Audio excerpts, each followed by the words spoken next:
Ladies and gentlemen, good afternoon.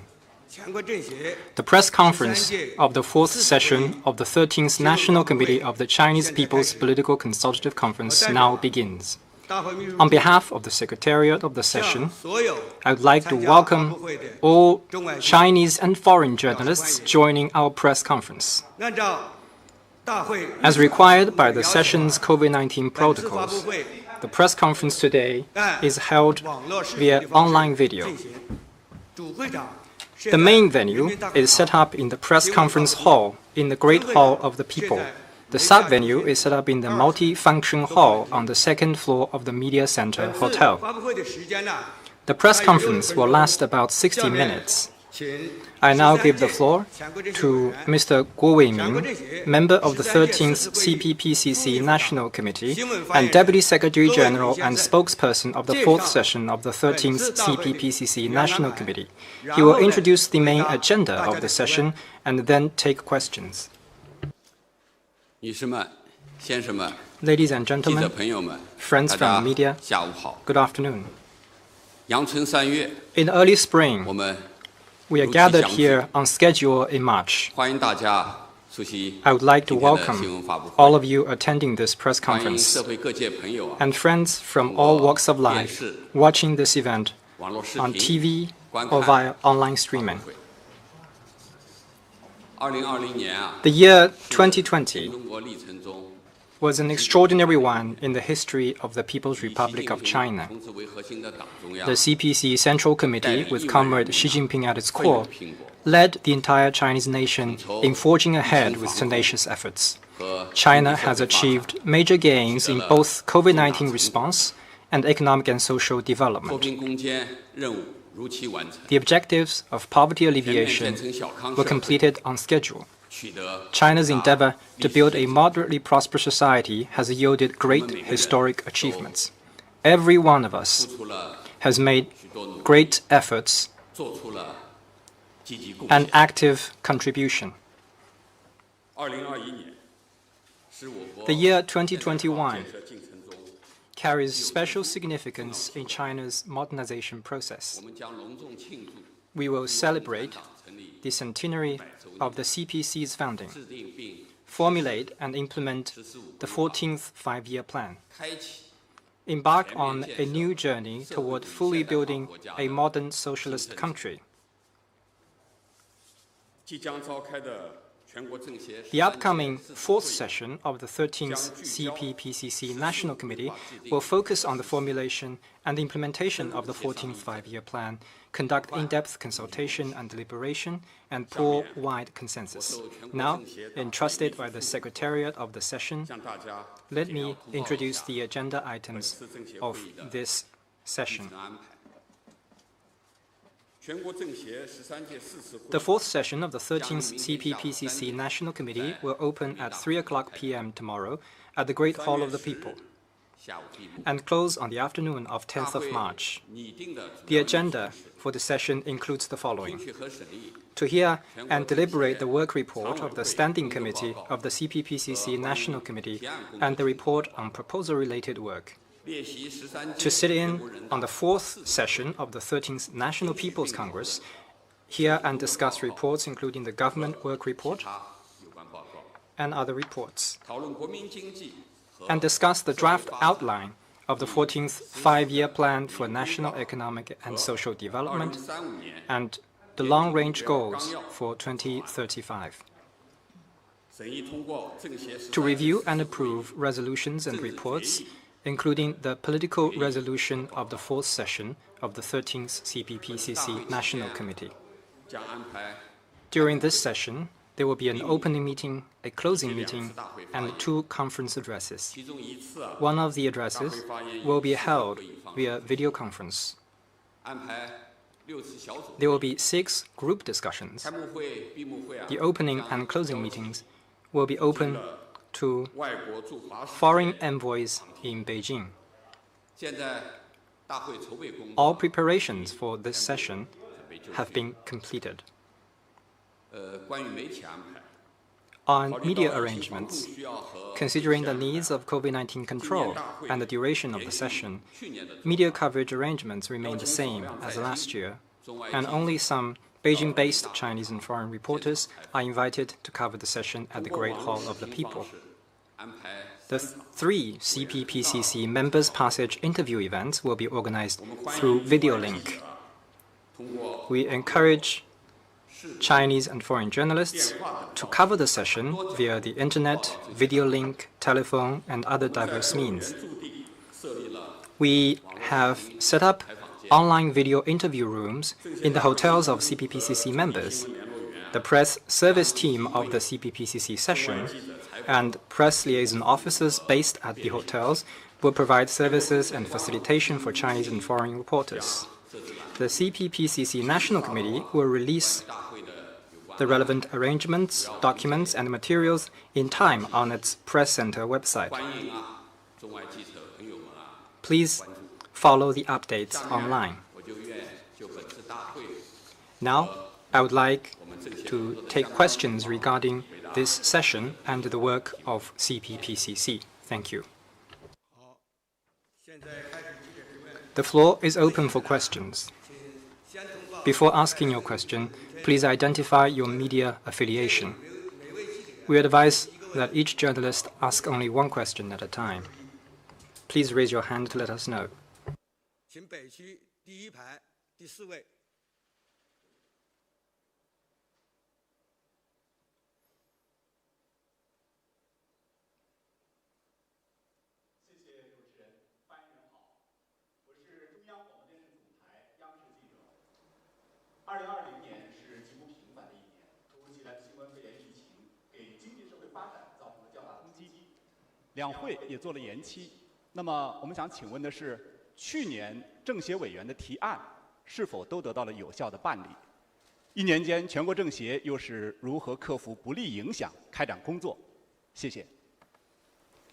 With China Media Group and CCTV, 2020 was an extraordinary year. COVID-19 deeply affected economic and social development, and the MPC and CPPCC sessions were postponed. My question is about the proposals raised by CPPCC members last year. Have they been effectively handled? How has the CPPCC National Committee coped with the impacts and conducted its work? Thank you. It's true that last year we have made profound and complex changes in domestic and international situations and the impact of COVID-19. The CPPCC faced new circumstances and challenges in carrying out its work. Under the strong leadership of the CPC Central Committee, with Comrade Xi Jinping at its core, the CPPCC National Committee met the challenges head-on and focused its work on the central tasks of the party and the country. Our 2,100-plus members from 34 participating groups acted with great resolve, responsibility, and diligence, made important contributions to COVID-19 response and economic and social development, and excellently fulfilled their duties.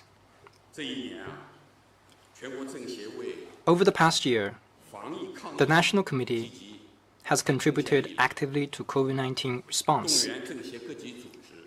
It mobilized CPPCC committees at all levels, our participating organizations, our special committees, and our members to work proactively by various means and offer suggestions on COVID-19 prevention and control, economic reopening, and ensuring stability in 6 priority areas and security in 6 key areas.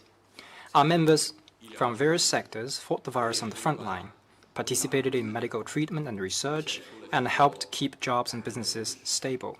Many of their deeds are truly touching.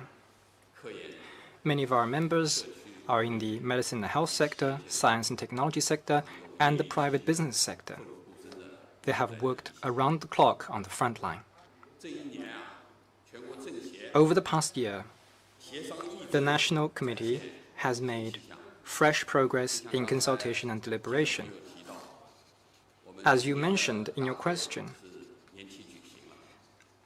Our session last year was postponed. Therefore, from the last session to this one, our work cycle was shortened, and some activities could not be held. But we intensified our work on consultation and deliberation. Around the year, we held 23 major events, including special meetings on major national policy, special consultative meetings, and bi-weekly consultative forums. Organized 80 inspections, visits, and studies. Produced more than 7,500 reports and made over 5,900 proposals. You asked about the handling of proposals. Let me say that we intensified work related to proposals, improved the quality, and made a lot of innovations. Proposals have produced good effects. At the opening meeting tomorrow, CPPCC leaders will give more detailed introduction to our work related to proposals. I will not go into too much detail. And the themes of these proposals focused on the formulation of the 14th Five-Year Plan, winning the battle against poverty, and other major decisions and policies, as well as better supporting measures for the new family planning policy, food safety supervision in the food delivery sector, and other social and livelihood matters. The National Committee conducted in-depth and intensive consultation and deliberation. Members participated at greater depth. We conducted even closer exchange with government departments. A lot of our meetings invite officials from relevant departments to participate. Our work platforms and channels have increased. We are using the internet more often, and consultation deliberation has produced more fruitful results. Over the past year, the National Committee has focused on building consensus and contributing positive energy. It has reflected consensus building in all the work of the CPPCC.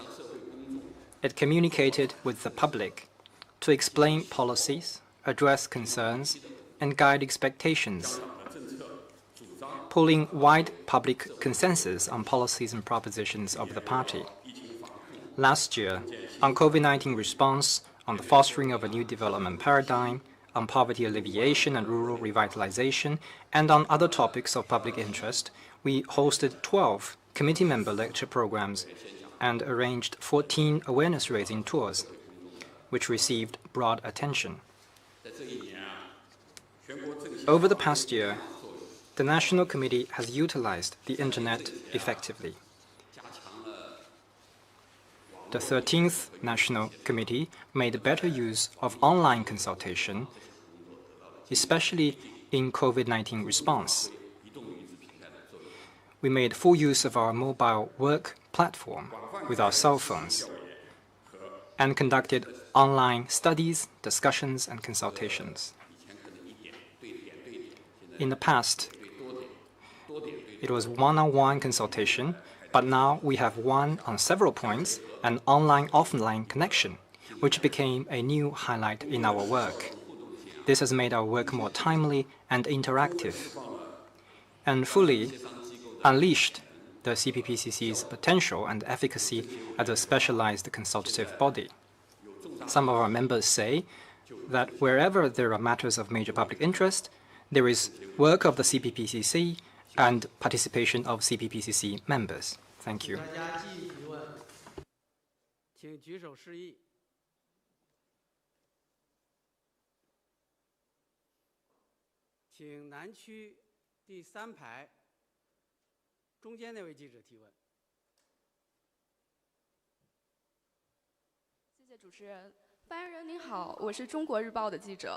近些年来，政协大会大都是在3月3日召开，会期10天左右。今年政协大会的开幕时间是3月4日，会期压缩至6天半。请问这是出于什么考虑？会成为惯例吗？谢谢。With China Daily. Over the years, the CPPCC annual sessions normally began on March the 3rd, and lasted for some 10 days. This year, the session is scheduled to open on March the 4th and conclude after 6.5 days. What are the considerations for such an arrangement? Will it become a common practice in the future? Thank you. Well, indeed, you have noticed that we have shortened the duration for this year's session. This arrangement is based on last year's practice, as well as the COVID response protocol this year. Last year, in consideration of COVID response and other factors, we shortened the duration, streamlined staffing, and streamlined documents. We also combined physical meetings with virtual ones. It was a successful session, widely applauded by the general public. This year, we will build on the good practices and make the program more time-efficient and better designed, and strive to convene a session with higher efficiency and quality, one that fully leverages the role of the plenary session as the highest level form of consultation and performance of duties, and strengthens the specialist consultative body's functions.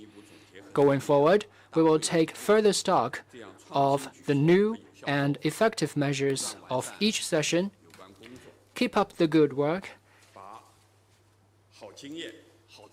and carry forward the good practices so that our sessions are defined by integrity, pragmatism, and efficiency. Thank you.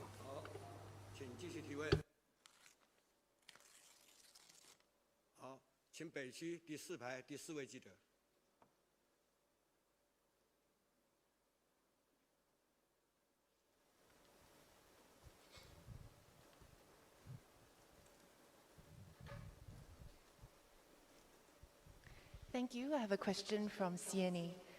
My question is about the global vaccination race. We've seen China's COVID-19 vaccines being in the spotlight, but there have also been questions from some about the transparency of the trial data and the implications that has for safety and efficacy. There have also been questions with regard to whether China is using vaccine diplomacy to prioritize shipping vaccines to other countries to gain influence instead of focusing on its own domestic rollout of its vaccine program. What is your response to this? Thank you. 新加坡亚洲新闻电视台，在全球疫苗竞争中，中国的新冠疫苗备受关注。有人质疑疫苗试验数据的透明度，以及疫苗的安全性和有效性。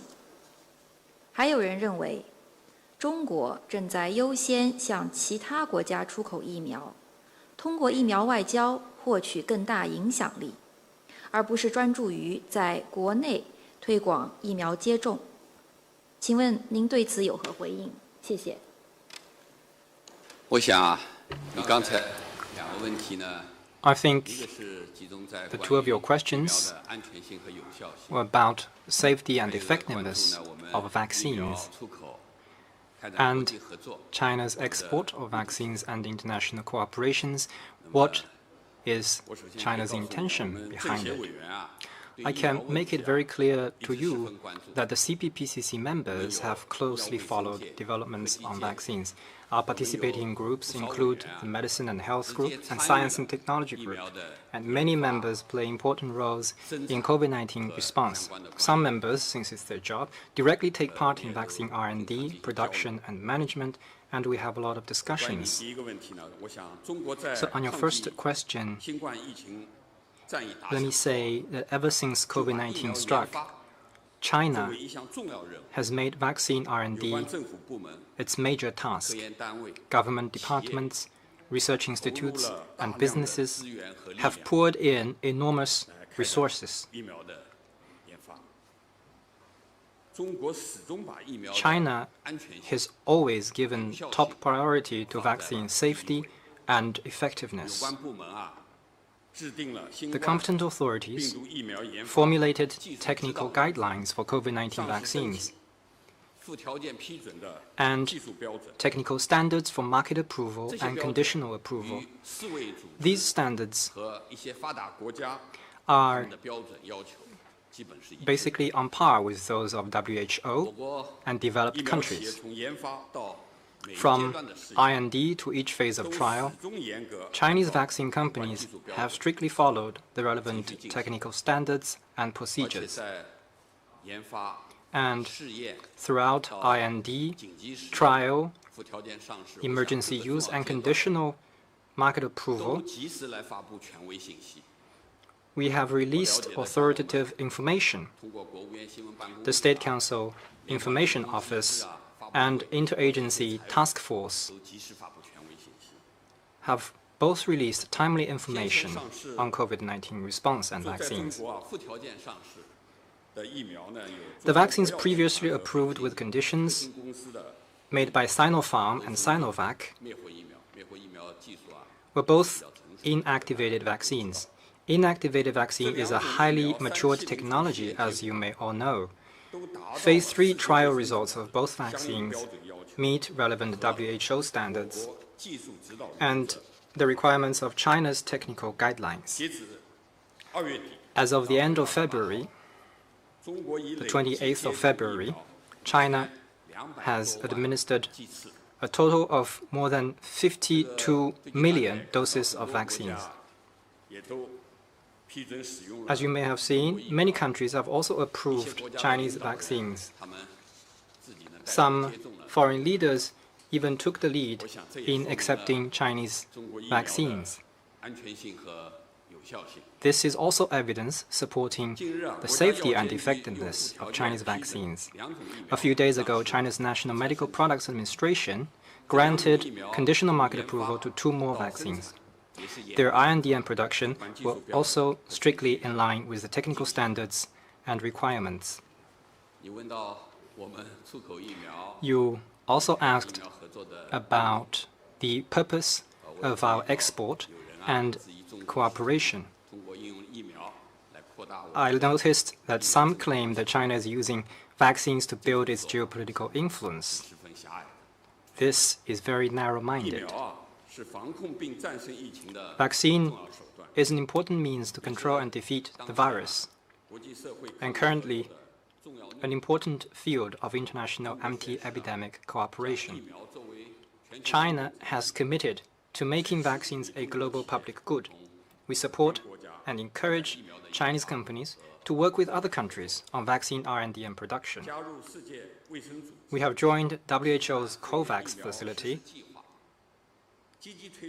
and actively promoted the equitable distribution of vaccines globally. As of the end of February, China has provided vaccine assistance to 69 developing countries and international organizations at their request. Chinese companies have and are exporting vaccines to 28 countries. China is doing this to help the international community defeat the virus together. It is our concrete action to build a community with a shared future for mankind. As we speak, COVID-19 is still raging in many countries. We will work with other countries to secure an early victory against the virus and contribute our share in protecting the life and health of people around the world. Thank you. "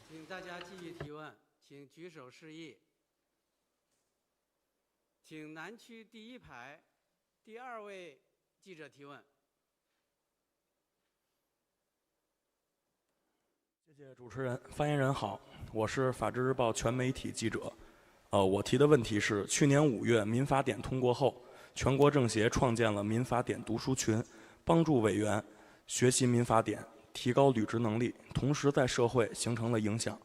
我们知道，全国政协在去年开展了委员读书活动，那么1年以来，读书活动的开展情况如何？读书活动是如何帮助委员把读书学习成果转化为履职能力的？谢谢。With Legal Daily, when the Civil Code was adopted last May, the CPPCC National Committee created an online discussion group to help its members study the Civil Code and build greater capacity of fulfilling the duties. Such activities have also generated social impacts. We've also learned that the National Committee has organized book reading programs over the last year. How have such reading programs helped translate what members have learned into their capabilities to deliver? Thank you. 去年啊，法制日报 Last year, the Legal Daily and other media have covered the online discussion groups on learning the Civil Code. Indeed, the CPPCC book reading programs have been attracting a growing number of members over the past year. Activities are more diverse, and the benefits are tangible. As we all know that CPPCC members come from various sectors, technology, culture, education, and economy, to name just a few. Reading good books is one of the fine traditions and necessary for all members to perform their duties. In face of the changing global dynamics and the task to fully build a modern socialist country, the CPPCC National Committee carries forward such a fine tradition, establishes new platforms, and encourages its members to take part in book reading programs.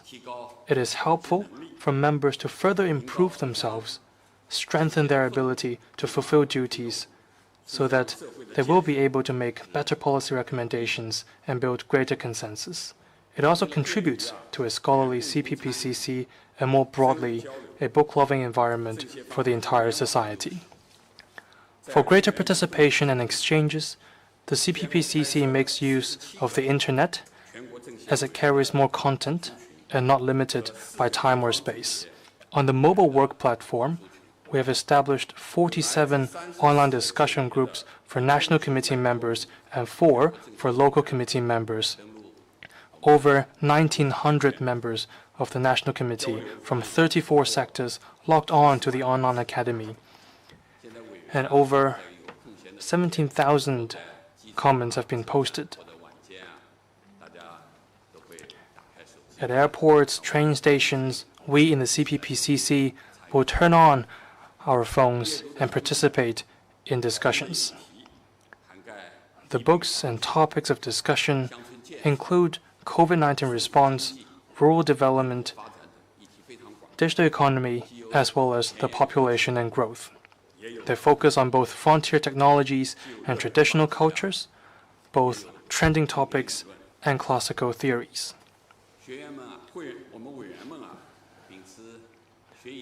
For members to better apply what they've learned, they would read, discuss, and make policy recommendations after consultations and deliberation.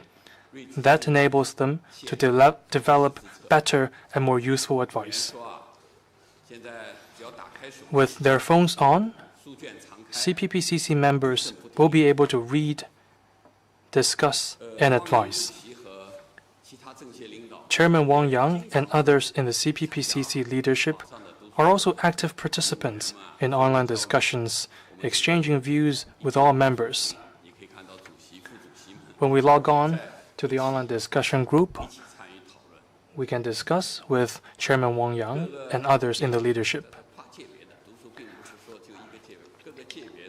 Members from all sectors, from different fields, would express their own opinions on various trending topics. These groups also serve as useful platforms for more in-depth discussions. This format of free and equal-footed discussions are good for expression of views and building consensus. This is a practice that needs to be carried forward. The book reading programs also motivate the general public, making a positive impact. For instance, the National Committee set up a reading group for learning the Civil Code, which your question also touched on. We invite members with a legal background to lead the discussions and experts involved in codifying the document to answer questions. On the Internet platform, there are 6 sub-programs, including one to help explain terminologies. They will help netizens understand specific legal concepts. Relevant reports have been read more than 60 million times. Hence, the book reading program is making a bigger impact by not just building consensus, but also communicating it to the wider society.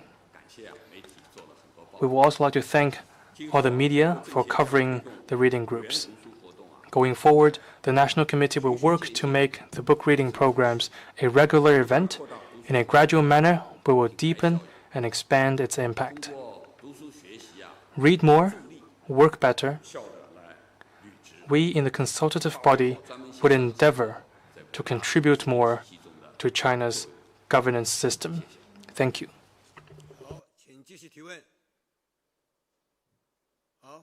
Thank you.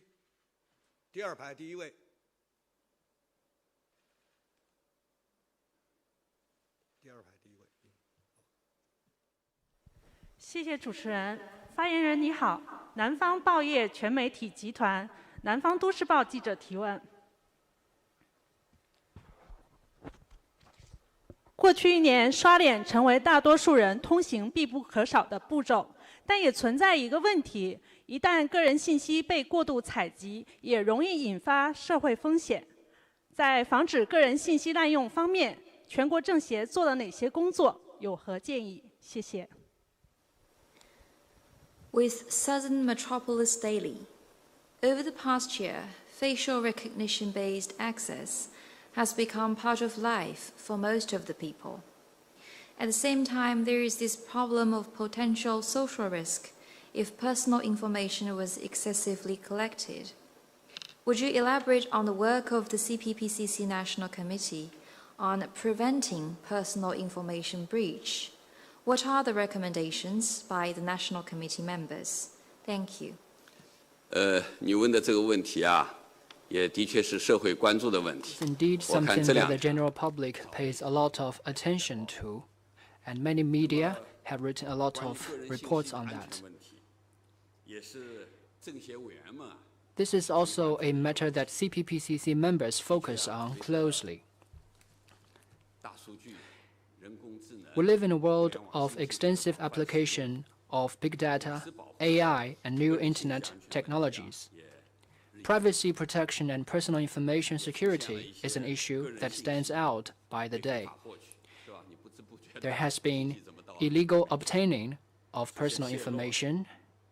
There has been leaking, abusing, and even selling of personal information, which is a cause for concern.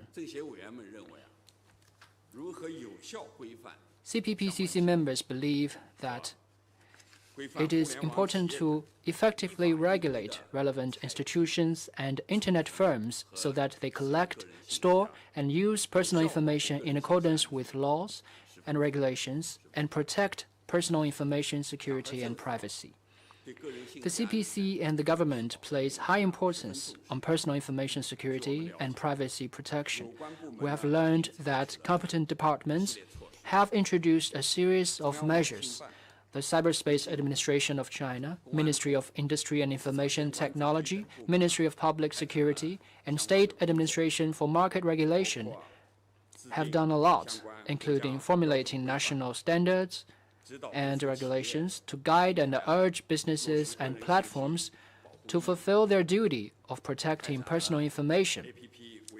They launched a targeted operation tackling illegal personal information collection and use by apps, which was also covered widely by the media. They strengthened the management of the use of public security surveillance and facial recognition devices. With regard to personal information collection for COVID response purposes, the authorities issued regulations and conducted compliance inspections. The draft Personal Information Protection Law has been submitted to the NPC Standing Committee for deliberation. Once adopted and implemented, it will play an important role in personal information protection.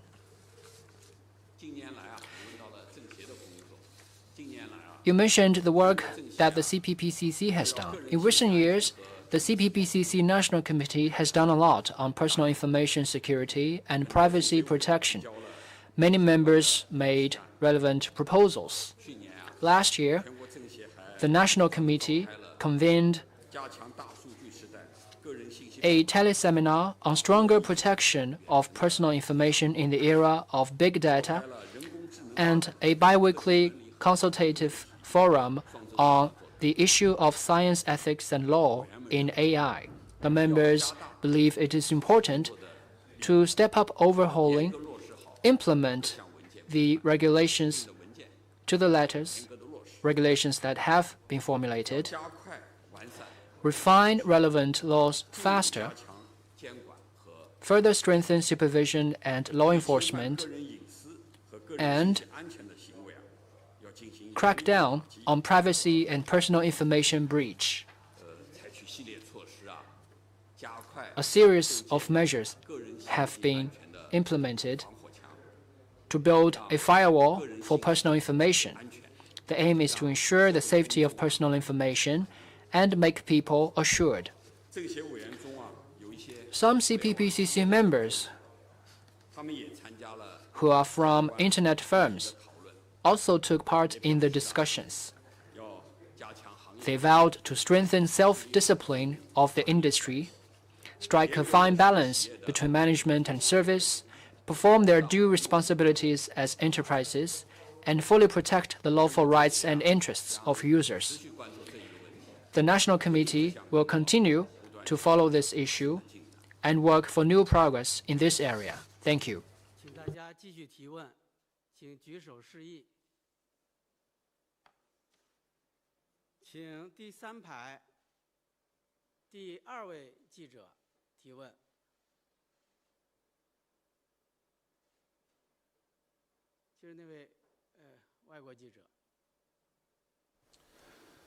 Thank you.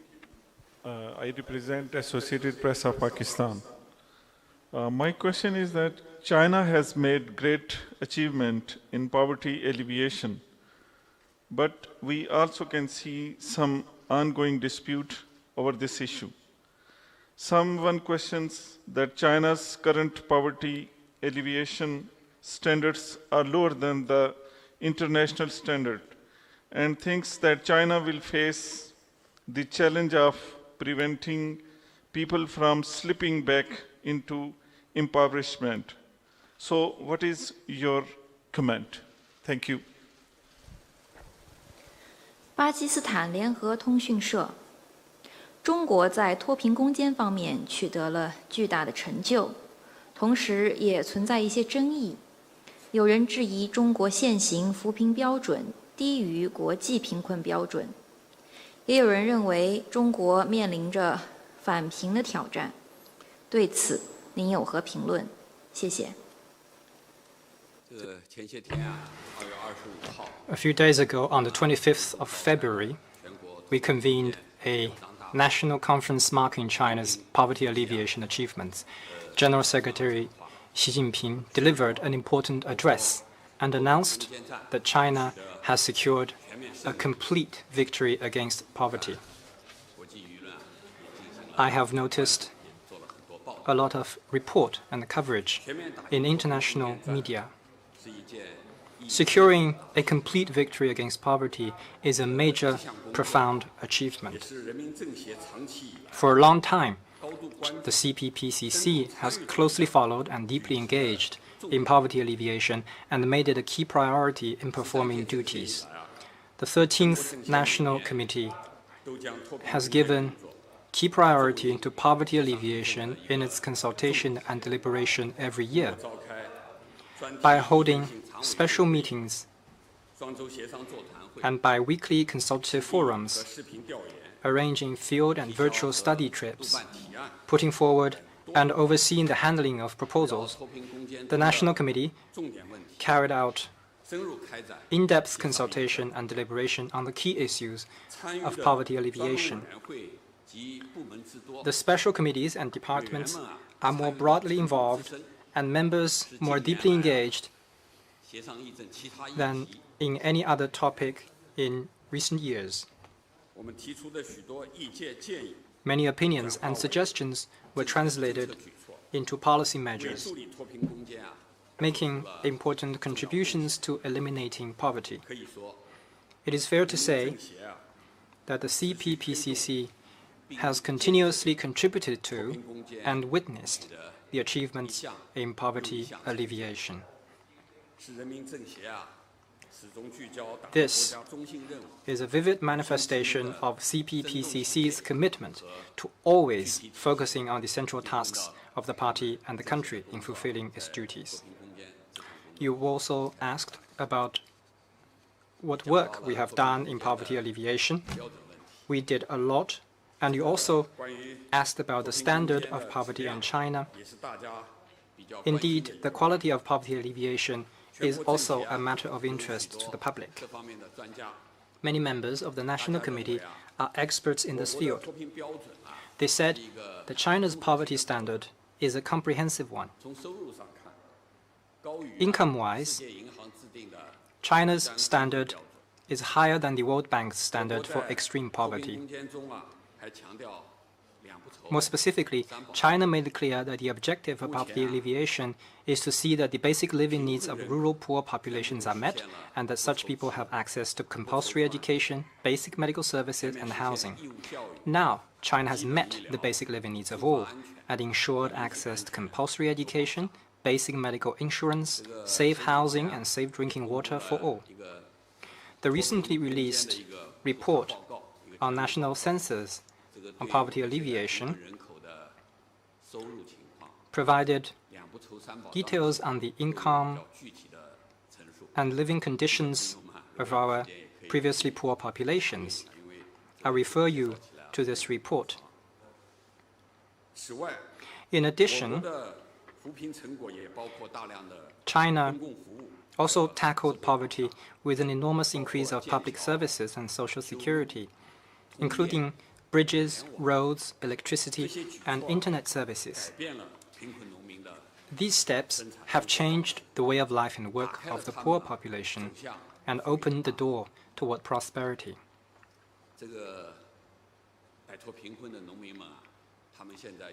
Our farmers out of poverty have felt a concrete sense of gain and happiness. As I said, government departments have invested hugely in poverty alleviation. Take housing. You need to expand for relocation and new construction of houses. These are the concrete deliverables of our poverty alleviation cause. CPPCC members are engaged firsthand in poverty alleviation and carried out field studies on its progress. Our members believe that China's poverty standard is high and substantive. You also asked about whether there will be return to poverty. This is a task that we must fulfill. China's development remains unbalanced and inadequate. The task to consolidate and expand the gains in poverty alleviation remains arduous.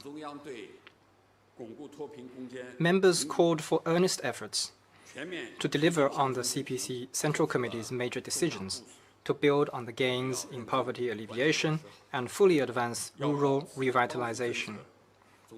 They stressed the importance of overall stability in policy support and sound monitoring and support to prevent returning to poverty. We have a full-fledged monitoring system. We must make them up and running. They underlined the need for continued support for previously poor regions to help develop and strengthen rural industries, and continued support for previously poor populations to ensure stable employment. They highlighted the need for sound follow-up assistance to relocated populations to prevent substantial return to poverty. To consolidate poverty alleviation results, the National Committee has carried out a lot of work. In August last year, Chairman Wang Yang presided over a National Committee meeting in Gansu to oversee the handling of key proposals on consolidating poverty alleviation gains in the Western region during the 14th five-year plan period. At the meeting, CPPCC members and the leading officials of the relevant State Council departments engaged in consultation and discussion on the key challenges in consolidating poverty alleviation results. Such work played an important role in policy making. This year, the National Committee will continue to organize special consultations and inspection trips on this front, enable sustained development and prevent return to poverty, allow populations and regions out of poverty to grow in a sustained way, and contribute to the realization of rural revitalization. Thank you. 请北区第二排第5位，边上那位。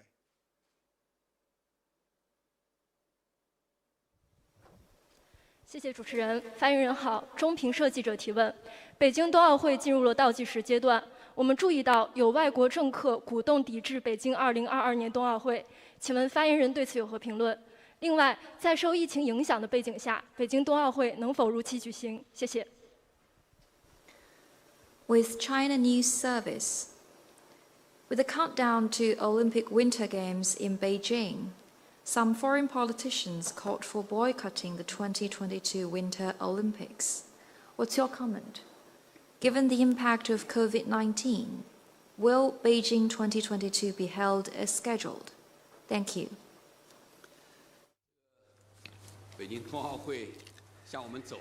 Indeed, we are nearing the opening of the Beijing 2022 Olympic Winter Games, and there have been a lot of media coverage on that. Let me take your second question first. To ensure the success of Beijing 2022 Olympic and Paralympic Winter Games is a major task of China, as well as China's firm commitment to the international community. Many CPPCC members are from the sports sector, and many others are sports fans.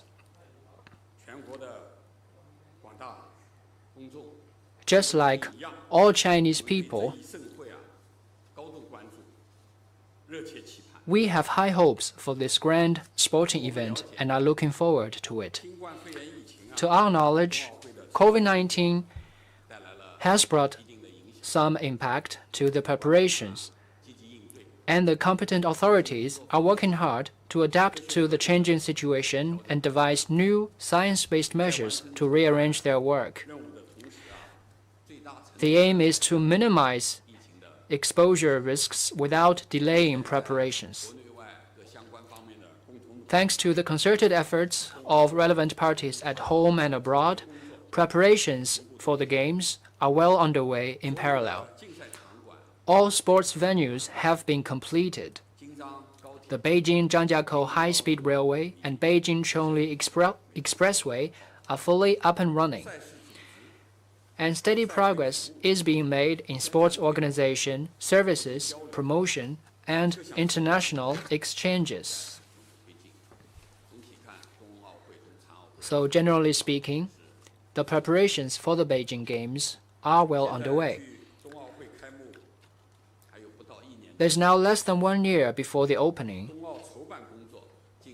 and we are in the home stretch of the preparations for the Beijing Olympic and Winter Paralympic Games. We are convinced that the competent authorities will advance the preparations alongside effective COVID response, overcome all sorts of challenges, and ensure that everything is ready to go before the opening. Now, on the other question you raised, some individual politicians have been politicizing sports in an attempt to interfere and disrupt the preparations and convening of the Beijing Games. They are even calling for boycotts against the Games. Such moves run counter to the spirit of the Olympic Charter.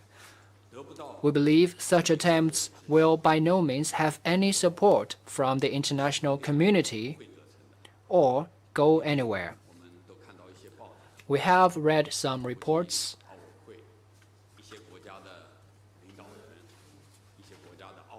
regarding the International Olympic Committee and some leaders of other countries and entrepreneurs who have voiced their opposition against such voices. I don't think their attempt will go anywhere. Thank you.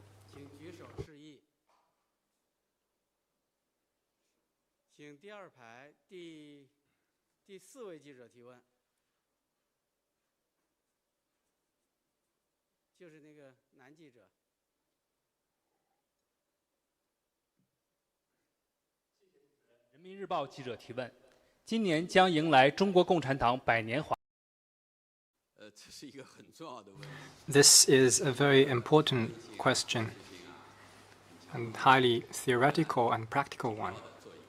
Let me briefly answer this question. The system of CPC-led multi-party cooperation and political consultation is a basic political system of our country. It is a great political creation by the Communist Party of China, the Chinese people, democratic parties, and public figures without party affiliation. It is a new type of political system with Chinese features. In September 1949, the plenary session of the first National Committee of the CPPCC was convened and marked the official establishment of the system of CPC-led multi-party cooperation and political consultation. After reform and opening up, this system was confirmed as a basic political system of China and incorporated into the Constitution. Together with the system of people's congresses, the system of regional ethnic autonomy, and the system of community-level self-governance, it is part of a set of institutional arrangements and part and parcel to the socialist political system with Chinese characteristics. The system of CPC-led multi-party cooperation and political consultation as a new type of political system has its unique strength and distinctive features. It truly represents the fundamental interests of the general public and effectively overcomes the deficiencies of old political systems that represented only the few people or the few interest groups. It brings all political parties and public figures without party affiliation together in unity to strive for a common goal, and avoids both the lack of supervision when there is only one party and the vicious competition for power among multiple parties. With its institutional arrangements, the system pools various views and suggestions to make the decision-making process more scientific and democratic, and avoids the decision-making and governance approach of old political systems that is driven by the interests of particular parties, classes, regions, or groups, and that causes social division. Such a new type of political system fits China's modern realities and reflects the Chinese nation's traditional values, i.e., serving the greater good, being open and inclusive, and seeking common ground while reserving differences. It is an important contribution to the political civilization of humanity. As I've made my preparations for the press conference, I discussed with some friends from the media. And when I briefed such information to these friends, They all agreed with me in general. The system of CPC-led multi-party cooperation and political consultation has played an important role throughout China's socialist revolution, development, and reform and opening up.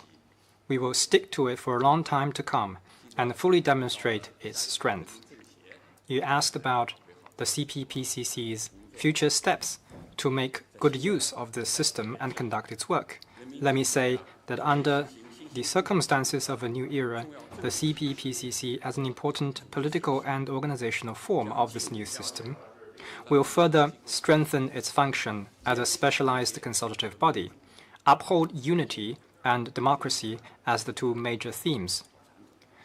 This is also the fine tradition of the CPPCC. Focus on the central tasks of the party and the country, and fully utilize its multiple platforms and channels to conduct consultation and deliberation and perform its duties. We will make full use of the CPPCC's wealth of talent and extensive ties with various sectors, which are CPPCC's strength. Strengthen unity and cooperation among all political parties, people's organizations, and individuals from all ethnic groups and sectors of society. Make institutional arrangements for the democratic parties to voice opinion and offer suggestions in their respective names at CPPCC meetings, and help get great things done through extensive discussion and joint contribution. In addition to offering suggestions, we will redouble efforts to build consensus, so that these two functions may work side by side and pour concerted efforts for common progress. We will improve CPPCC institutions and mechanisms, continue to raise the quality and efficacy of our work, and actively contribute to the modernization of China's governance system and capacity. Thank you.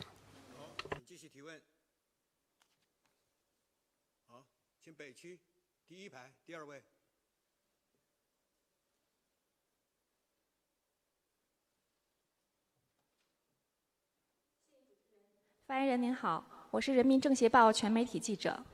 我们在调查采访中发现，当大家都认为手机方便了生活的时候，老年人却面临着手机难题，比如因为不会使用健康码而无法进入到公共场所。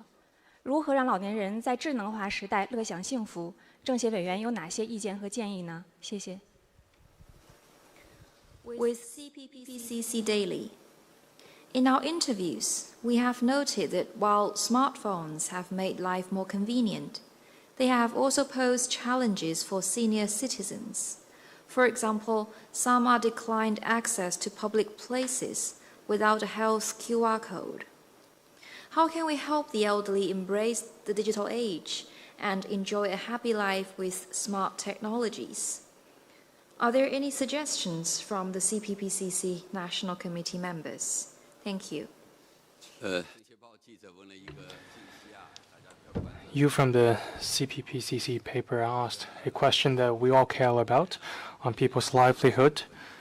The aging population and the elderly's use of smart technologies is indeed an issue China faces. It also captures the attention of the CPPCC, a topic in our consultative forums. Over the years, our members have made proposals on related issues. The National Committee held a number of study sessions and bi-weekly consultative forums on this matter, inviting members and those from competent departments to exchange views and give policy advice. In the opinion of many members, smart technologies have indeed brought benefits to people's lives, but they may have caused some inconvenience for senior citizens, just as you pointed out on the use of smartphones. Difficulties in using new technologies among senior citizens have revealed shortages in tailored services in the age of progressing technologies. The CPC Central Committee therefore attaches great importance to this matter, and General Secretary Xi Jinping made specific instructions on this. Last November, the State Council released a document introducing measures to help senior citizens in 7 aspects, including their access to transportation, medical services, and ways of consumption. The goal is to address the difficulties senior citizens have in using smart technologies. Led by competent departments, various sectors in different regions, CPPCC members, and the entire society, as we have learned in our studies, are making active efforts to help senior citizens embrace the era of smart technologies. In some places, health codes are no longer the only criteria. Access is also granted by registering ID card numbers. I've read relevant reports that some QR code will also include ID card information. In some hospitals, there are special counters for senior citizens to register and make payments. The difficulties the senior group faces are being handled. This year, the National Committee has made actively addressing the issues in an aging society and promoting balanced development of the populations a priority in its consultation plans. We will gather members together for in-depth discussions and give policy advice for government decision-making. CPPCC members encourage all others in the society to act together and offer help. They also encourage young people to communicate more with the senior, help them adapt to the progress of smart technologies and modern lifestyles. As members would put it, the age of smart technologies must leave nobody behind. We hope that media present today, including the CPPCC paper, would cover this story and also follow the latest progress that we in the CPPCC are doing. Thank you.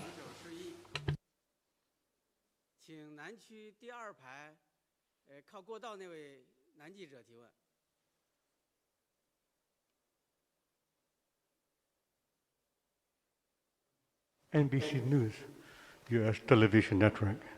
Thank you, Minister Guimin. 2 years ago, same occasion, you spoke of improving communication with the world to tell the China story better.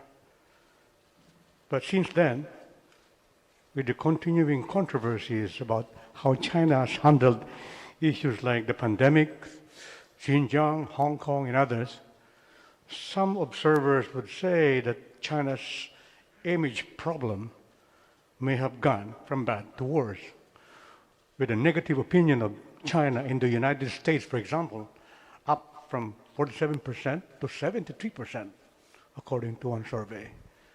And so, with due respect, Minister Guo, what has gone wrong? Thank you. 美国全国广播公司2年前的发布会上，您谈到要改善与世界的沟通，更好地讲述中国故事。2年来，在处理新冠病毒大流行、新疆、香港等问题上，持续有一些争论。一些观察人士认为，中国的形象持续下滑。例如，一项调查显示，美国人对中国持负面看法的比例从47%升至73%。请允许我问这样一个问题，就是什么出了问题？谢谢。2年前啊，我们就咱们怎么样做好对外。 2 years ago, we talked about how to improve China's image. Your question has 2 dimensions, one on global polling results, and 2 on China's image. Indeed, there have been surveys to assess global views on China. This is complex. Results are affected by many factors, including the scope of surveys, their targets, data, and also methodologies. It is highly complex. You mentioned that in some countries, people see China less favorably for different reasons, I believe. Some do not have a full picture of what China is like. Others may have been misguided by anti-China politicians.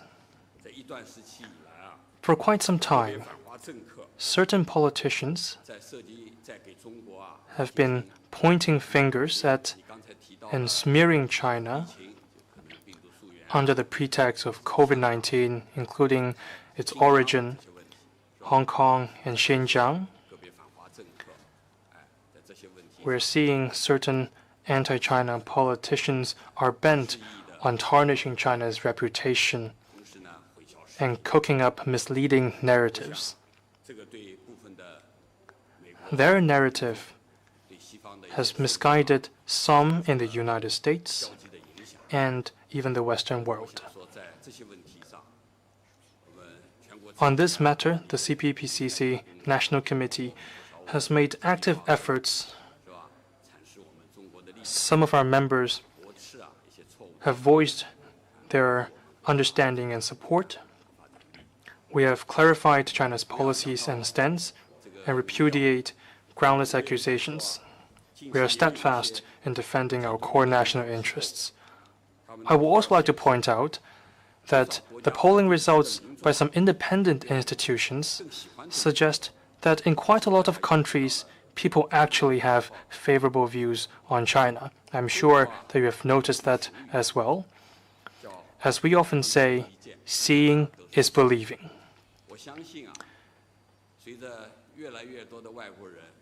As more and more friends from other countries come and visit China, and as we step up efforts to enhance external communications and cooperation, more people will grow fond of China,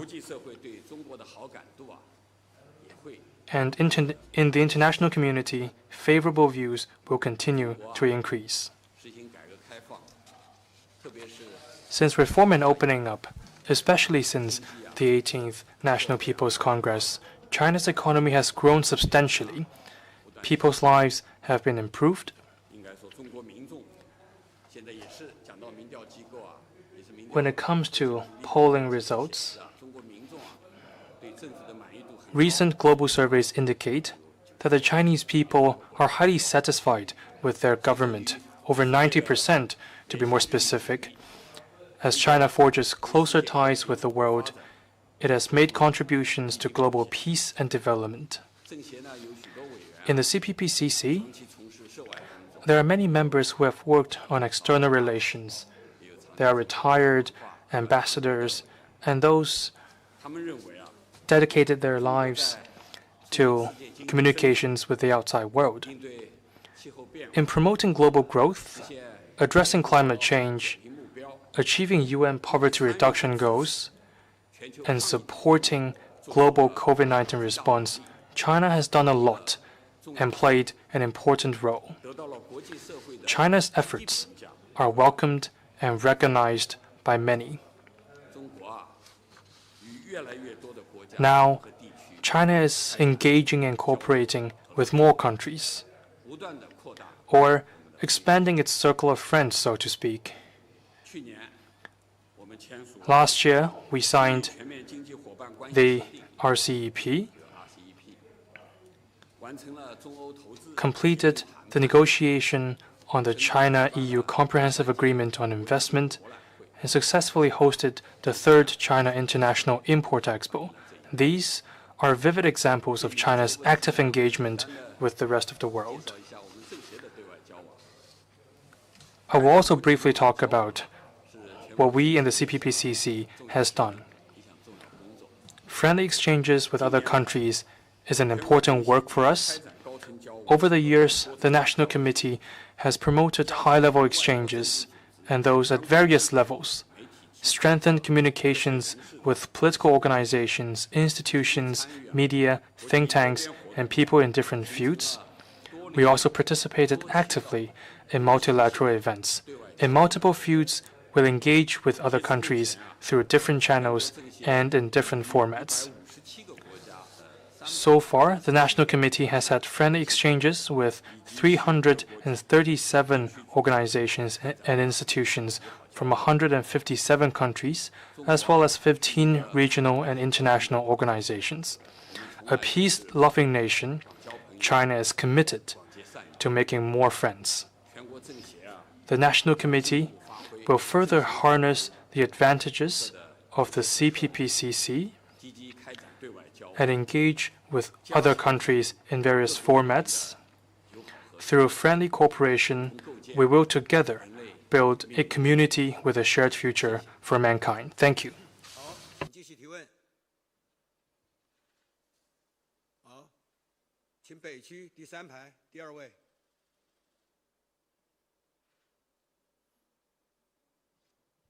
谢谢主持人。新华社记者提问：在刚刚过去的2020年，中国经济逆势增长，成为全球唯一实现正增长的主要经济体。那么，请问发言人，您如何看待当前备受各方关注的中国经济形势和营商环境的情况？那么，全国政协在推进营造市场化、法治化、国际化的营商环境方面都做了哪些工作？谢谢。With Xinhua News Agency, in 2020, China's economy developed against headwinds and became the only major economy in the world that registered positive growth. What's your assessment of China's economic development and business environment, which are topics of interest to the public and media? And would you share with us the work of the CPPCC National Committee, specifically on fostering a world-class, market-oriented business environment governed by a sound legal framework? Thank you. Well, the economy and business environment are important topics that the general public follows closely. This is also something the CPPCC attaches great importance to.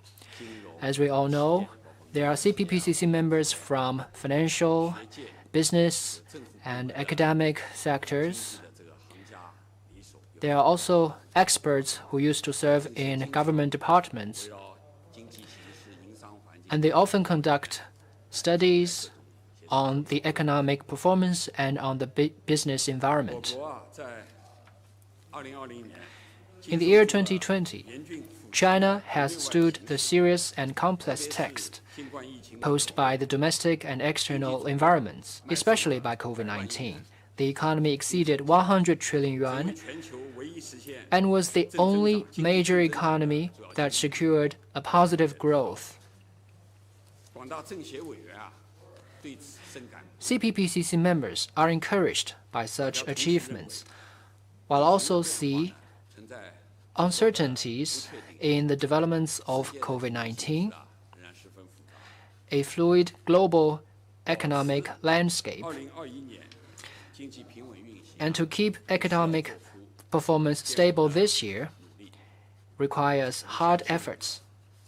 Yet we are convinced that under the strong leadership of the CPC Central Committee and with the concerted efforts of all Chinese people, we will secure new progress in the beginning year of the 14th five-year plan period. The CPPCC members carry out discussions on the economy and the business environment on a regular basis. They believe that a better business environment holds the key to invigorating market entities and maintaining steady growth in a challenging situation. Last year, the National Committee conducted symposiums, field visits, and themed deliberation chat groups to learn about corporate operation in depth and discuss policy measures to improve the business environment. The National Committee's Committee on Economic Affairs focused on the topic Priorities in Improving the Business Environment during the 14th Five-Year Plan period and conducted studies on companies of various sizes across various sectors and regions and chose over 130 state-owned, private, or foreign firms for very comprehensive studies. Some meetings were conducted in person, and others were done virtually. And they heard the input of business owners extensively. On that basis, the committee produced a number of reports, including the 100 questions raised by 100 companies. The competent departments of the State Council attached great importance to the reports, and in response to the questions raised, they set up a designated program to follow up. Last January, the National Committee convened this year's first biweekly consultative forum with the theme Keep Improving the Business Environment. It was participated by CPPCC leaders, members from the economic and business sectors, experts, and representatives from SMEs and leading officials from competent State Council departments. I myself also participated in the very active discussion. The members recognized the improvement in the business environment, while also called for further improvement as the top priority in the government's economic work. Some suggested further expanding market access and protecting the property rights and rights of autonomous operation of businesses of all types of ownership equally in accordance with law. Some called for a better long-term mechanism to address payment arrears to SMEs that works regardless of changes in the officials in charge. Some deemed it important to make government regulation better designed, more professional, and more standardized, fully deliver the dividends of opening up policies to foreign firms, and enhance domestic certainty to buffer external uncertainty. This year, the CPPCC will continue to follow this matter and contribute its wisdom and efforts to building a market-oriented, world-class business environment governed by a sound legal framework. Thank you. 由于时间关系下面是最后一个问题，请大家举手。好，请北区第5排第5位。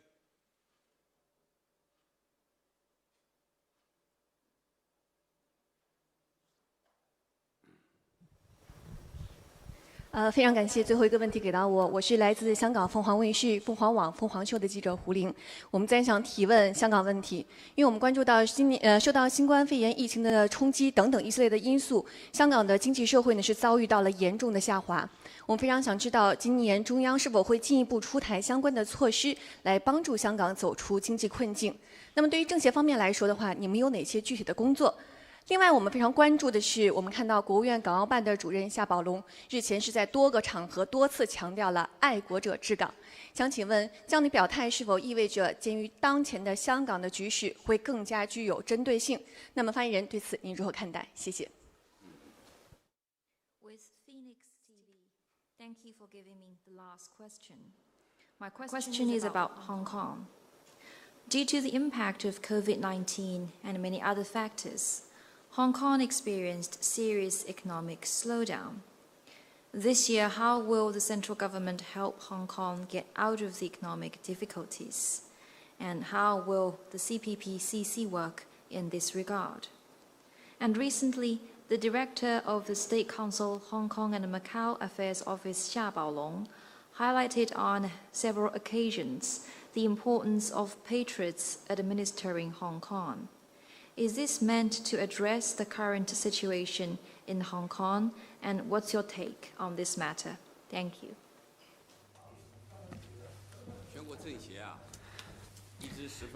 The CPPCC National Committee has all along been caring for Hong Kong's economic and social development.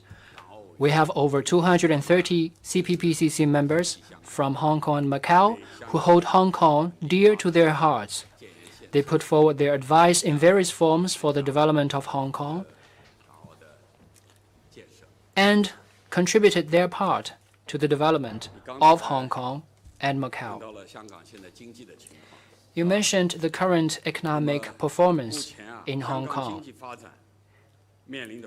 The current economic difficulties faced by Hong Kong are attributable not only to the impact of COVID-19, but also to what happened over the proposed legislative amendments. The implementation of the legislation on safeguarding national security in Hong Kong has effectively safeguarded national security and improved the system and institutions of one country, two systems. It serves as an anchor for Hong Kong's long-term prosperity and stability. Hong Kong's future is always closely interconnected with that of the motherland. Backed by the ever-developing motherland, Hong Kong is an important converging point of the domestic and international economic circulations. The rapid development of the motherland in recent years has created broad space for Hong Kong's growth. The central authorities strongly support Hong Kong's participation in the Belt and Road Initiative, the Guangdong-Hong Kong-Macau Greater Bay Area, and National Pilot Free Trade Zones, support Hong Kong in elevating its status as an international financial center, and help Hong Kong businesses explore the market of the mainland. To help Hong Kong contain COVID-19, the central government has done the utmost to ensure supplies to Hong Kong and assisted it in conducting large-scale testing and building community treatment facilities and temporary hospitals. Such efforts have helped ensure Hong Kong's economic and social stability. The CPPCC National Committee conducted a lot of work on promoting Hong Kong's economic and social development. Last year, the National Committee convened a consultative meeting with party and government departments and a special consultative meeting under the themes Building the Guangdong-Hong Kong-Macau Greater Bay Area International Science, Technology and Innovation Center and Advancing Innovation Cooperation in the Greater Bay Area. A series of valuable views and proposals were made that provided useful reference for the policymaking and effective implementation by the central authorities. CPPCC members believe that under the concerted efforts of the Hong Kong SAR government and all Hong Kong people, and with the strong support of the motherland, Hong Kong will embrace a bright future.